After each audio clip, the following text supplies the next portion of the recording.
पैसे का ही ध्यान रहता है, उससे इतना लेना है, उसको इतना देना है, उससे ये करना है, उससे ये करना है, सारा ध्यान उसी का रहता है। तो अरे बच्चों को तो अच्छा बताते भी नहीं अंतिम समय तक बच्चों को, क्यों नहीं बताते? बोले ये भी मांग लेंगे फिर तो कम से कम।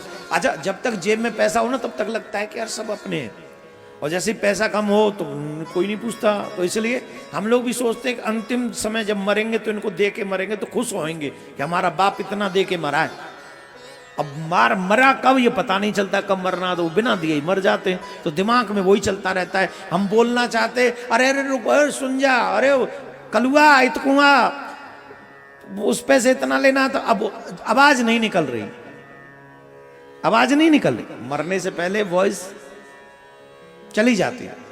अब बोलना तो चाह रहे हैं कि कलुआ इतना, वो 2 लाख उस पे, 10 लाख उस पे, 1 लाख उस पे, लेकिन वॉइस खत्म।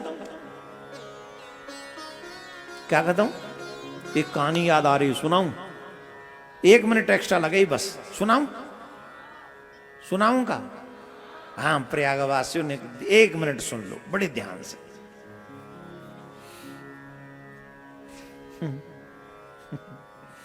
एक सेठ जी थे, बड़ा कंजूस थे, बहुत कंजूस, ध्यान से सुनिए, बहुत कंजूस थे, बहुत कंजूस।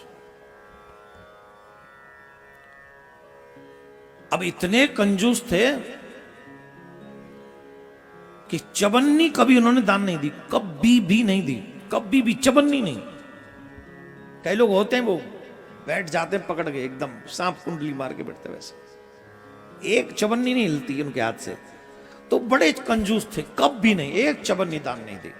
बच्चे भी कभी कभी कहते पापा कुछ किया करो, पिताजी कुछ किया करो, चुप करो, तुम नहीं जानते बड़ी मेहनत से कमाया है, तुम फालतू लग रहा है, इन लुटाया मत करो इनको कहीं भी, ऐसे वैसे फालतू की बातें करते हो, बस चुप।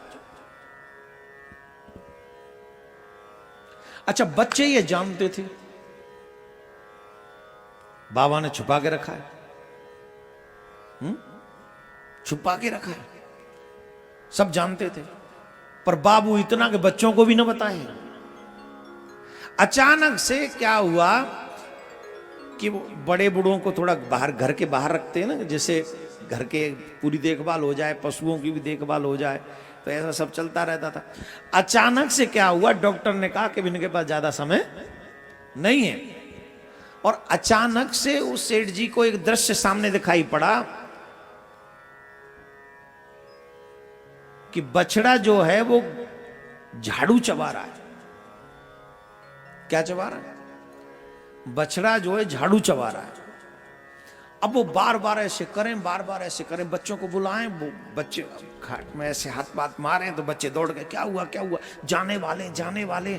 और वो कहीं उधर उधर उधर, उनको लगा अरे इन्होंने किसी को पैसे दिए होंगे, और ये पैसे जो दिए हैं और ये कुछ बोल नहीं पा रहे हैं। वो डॉक्टर अपने वैद्य के पास में गए, एक वैद्य बहुत जानकार थे वहां, वो कहते थे, वो ये दावा करते थे मर भी जाए तो एक इंजेक्शन ऐसा लगा दूंगा कि नेक हाथ तो बुलवा ही दूंगा। वो ऐसा दावा करते थे। वो दौड़ के गए, महाराज महाराज पिताजी जाने वाले। बोले हाँ, तो बोले पिताजी जाने वाले, कुछ भी तैयारी करो, एक बार बुलवा दो, वो कुछ बताना चाहते।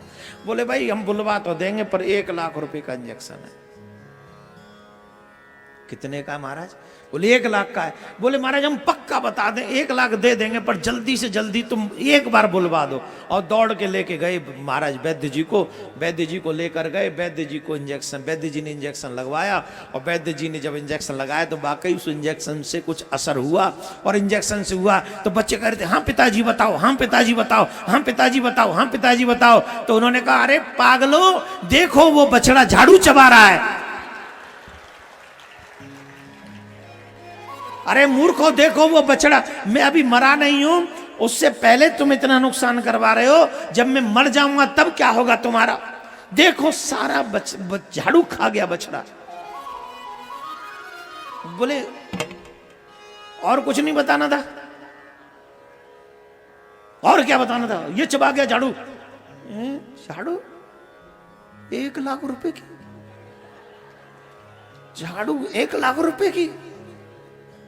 तुम ध्यान ऐसे कर करके सेठ जी फिर चले गए। अब बताओ जिनका ध्यान झाड़ू में है